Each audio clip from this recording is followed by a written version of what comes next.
എന്താടാ അമ്മ അമ്മ പോയി പോയി പോയച്ച പോയിന്നാ എങ്ങട് എങ്ങട് എങ്ങടെ പോയിന്ന്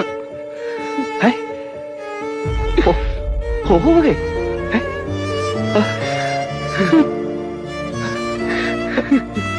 പത്മേ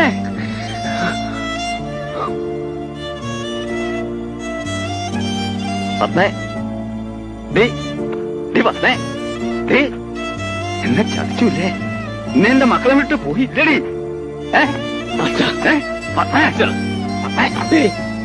എന്നെ വിഷമിപ്പിക്കരുത് അച്ഛ അനുണ്ട് സുഖമില്ലാത്തതാ അവൾക്കിത് താങ്ങാൻ പറ്റില്ല നമ്മൾ സൂക്ഷിക്കണം സഹിക്കണം.